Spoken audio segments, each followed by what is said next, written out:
um problemaço ainda maior do que esse que o David e o Colombo destacaram agora. O estado de São Paulo registrou, no último ano, o maior número de feminicídios, isso desde 2018. Foram 221 casos registrados, isso segundo a Secretaria de Segurança Pública. Para a gente falar mais sobre esse assunto, nós recebemos hoje aqui no Jornal da Manhã a Isabela Castro, que é advogada, conselheira estadual da OAB de São Paulo e presidente da Comissão das Mulheres Advogadas da Ordem também. Doutora Isabela, bem-vinda, obrigada pela presença, bom dia. Bom dia, Lívia, bom dia, Rafael, e um bom dia especial aos nossos telespectadores. A gente trouxe um dado de São Paulo, mas nós estamos diante de um problema nacional, com certeza, quiçá mundial, mas vamos nos ater aqui à realidade brasileira. Por que esse aumento de casos? Qual é o palpite da OAB? Nós entendemos que, infelizmente, a violência está, de fato, aumentando, né? Há uma dificuldade em muitos homens aceitarem essa independência, aceitarem a vida das mulheres e o fim dos relacionamentos, né? Então, normalmente, o feminicídio, ele é a ponta de um iceberg de um relacionamento, de uma série de violências que vem se acumulando. Nós sempre dizemos que o feminicídio, ele é um crime anunciado. Para chegar aqui nesse ponto do feminicídio, já ocorreram diversas violências anteriormente. A violência, ela começa de um modo brando e ela vai se agravando a cada ciclo. Sempre relacionamento, lua de mel, eventualmente o estresse, a explosão da violência, de novo a lua de mel. Então, isso vai sendo repetido até que a mulher se dá conta de que essa repetição não vai mudar, apesar das inúmeras promessas daquele agressor. Ele disse que teve um dia ruim, foi um problema no trabalho, ele estava estressado, ele pede desculpas e volta ao relacionamento. Cada vez que volta ao relacionamento, o estresse é mais grave. E aí, repetidamente isso, quando a mulher, por fim, resolve romper esse ciclo, ela resolve se afastar desse agressor, ele normalmente entende que aquela mulher é dele, não pode ser de mais ninguém e não pode ter uma vida autônoma. Então, ele vai lá e prefere, infelizmente, matá-la. Essa é a nossa realidade. Às vezes, até esse agressor, ele mata outras pessoas próximas, mata os próprios filhos. Às vezes, ele se suicida após. É um caso muito grave. Acho que as pessoas estão muito vulneráveis, estão muito fragilizadas, né? E é preciso uma conscientização maior da sociedade para que o homem entenda que sim, a mulher pode ter a sua vida independente, a sua vida própria, e é preciso respeitar a sua vontade de eventualmente romper com aquele relacionamento. Agora, doutora, quando o relacionamento chega nesse nível, é muito difícil que uma das duas partes consiga enxergar com clareza o risco a que a mulher está submetida, né? A mulher muitas vezes quer, mas por alguma razão econômica, financeira, emocional, não consegue se desvencilhar daquela relação. E o homem a mantém presa, ele quer mantê-la presa na relação. Como quebrar esse ciclo antes que o pior aconteça? Se a mulher não consegue por alguma razão ou não pode por alguma razão, e o homem é quem quer manter essa relação doentia que pode levar até a morte, o assassinato da mulher. O Estado tem o que fazer, amigos, família, quem quebra esse ciclo antes que aconteça o pior?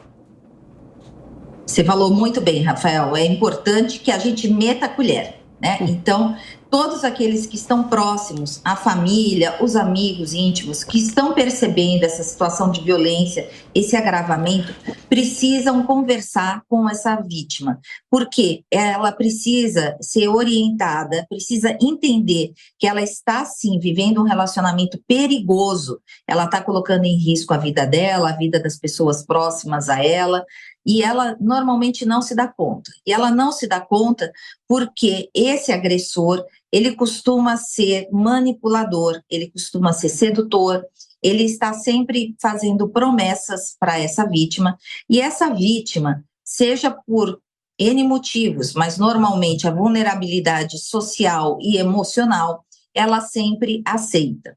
É importante a gente colocar aqui que não é apenas a questão financeira.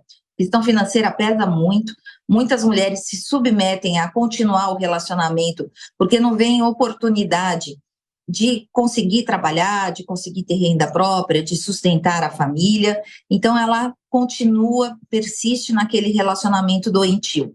Mas, às vezes, temos mulheres que, sim, têm autonomia financeira, às vezes ganham até mais do que aquele homem, e mesmo assim elas continuam, porque elas entendem que elas não são ninguém sozinhas, elas têm muita dificuldade em se enxergar, em reconhecer o seu próprio valor, porque esse agressor costuma sempre abalar totalmente a capacidade dela, a credibilidade dela com ela própria, né? Então ela não se enxerga, ela não se valoriza e não se julga capaz. Agora, doutora Isabela, um dado recente divulgado pelo Ministério da Justiça aponta que 4 mulheres morrem por dia no Brasil vítimas de feminicídio. Quando a gente fala de violência contra a mulher, a gente fala de uma gama de tipos de atuação desse agressor, de tipos de crime. O feminicídio é o ápice dessa violência, acho que a gente pode tratar assim. Nós temos um ordenamento jurídico para enfrentar esse tipo de violência. Nós temos a Lei Maria da Penha, que existe há mais de 17 anos, se não me engano. Ao longo desses anos, outras medidas, outras leis foram aprovadas. Recentemente, o governo também aprovou protocolos de segurança em alguns ambientes onde a mulher fica talvez mais frágil, mais vulnerável. O nosso aparato jurídico é o suficiente, pelo menos nesse quesito, para enfrentar esse tipo de violência? Eu considero que sim, Lívia. Nós temos leis sensacionais. Nossa Lei Maria da Penha é considerada uma das melhores do mundo e vem sendo editadas diversas leis para complementar a Lei Maria da Penha, para dar subsídios para que realmente ela seja implantada com efetividade. A questão é que nem sempre, na prática, a lei consegue ser seguida, né? A gente consegue implementar. No nosso país, né, um país muito diverso, um país continental, as realidades são muito diferentes entre uma região e outra. Mesmo aqui dentro do nosso estado de São Paulo, nós também temos muitas divergências aqui, muitas diferenças entre as diversas cidades, entre as diversas regiões. Mas a lei é uma só.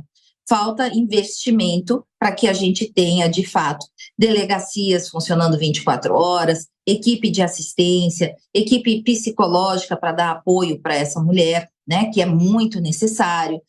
Precisa haver mais defensores públicos, mais pessoas habilitadas a estar dando o acolhimento que essa vítima precisa.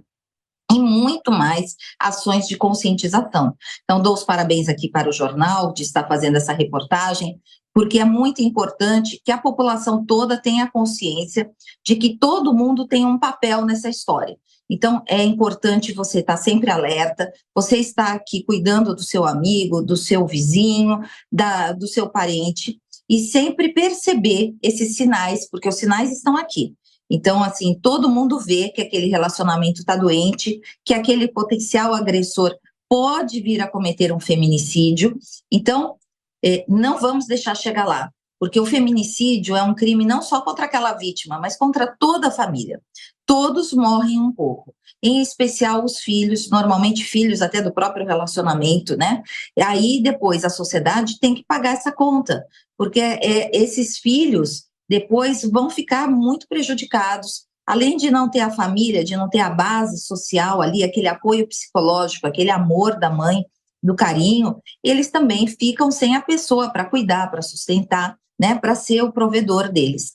Então, é preciso, sim, investir. O investimento não é um investimento que não tenha retorno, porque o retorno social é muito grande. Precisamos evitar esses feminicídios.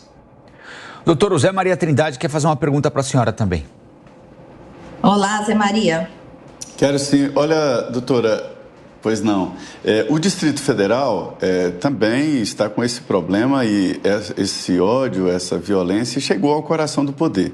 E houve medidas aqui. Eu achei interessante porque nesta semana o Tribunal de Justiça montou um quiz, né, um tipo de teste para que as pessoas descubram se estão vivendo uma violência parecida, né, se estão vivendo um relacionamento abusivo. E o governo do Distrito Federal estabeleceu também um tipo de pensão né, com alguns critérios. É preciso estar aqui morando há mais de 2 anos, preciso não ter outras rendas, uma bolsa, uma pensão para os filhos do feminicídio, né? Para se ter uma ideia de como o problema é grande também aqui no Coração do Poder. Agora, é interessante, doutora, 2 perguntas. A primeira, por que as pessoas às vezes não sabem que elas estão vivendo um relacionamento abusivo?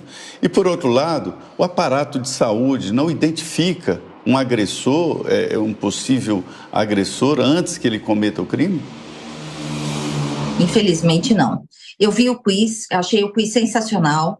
É muito importante realmente que a gente divulgue esse tipo de pesquisa, porque quem sabe acende o alerta, né, daquela vítima, daquela possível vítima de que, olha, está numa relação doentia, ou que a pessoa próxima a ela faça o quiz e identifique e utilize isso como um meio de convencimento para alertá-la, para tentar afastá-la.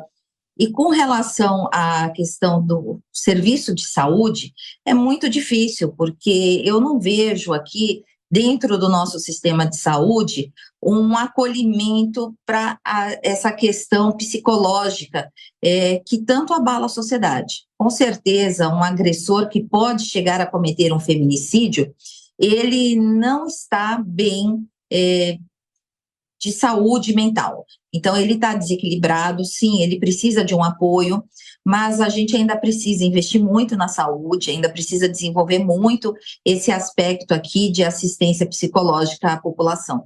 Infelizmente, hoje, isso é muito, muito reduzido, muito limitado, e as pessoas não têm esse acesso. Queria agradecer a sua participação hoje aqui, doutora Isabela Castro, advogada, conselheira estadual da OAB de São Paulo, presidente da Comissão das Mulheres também da Ordem. Muito obrigada pela presença, um assunto de extrema importância, e te agradecemos por estar aqui hoje nos esclarecendo. Bom fim de semana e bom dia. Igualmente a todos vocês, muito obrigada pela oportunidade. Um abraço a todos. Obrigado.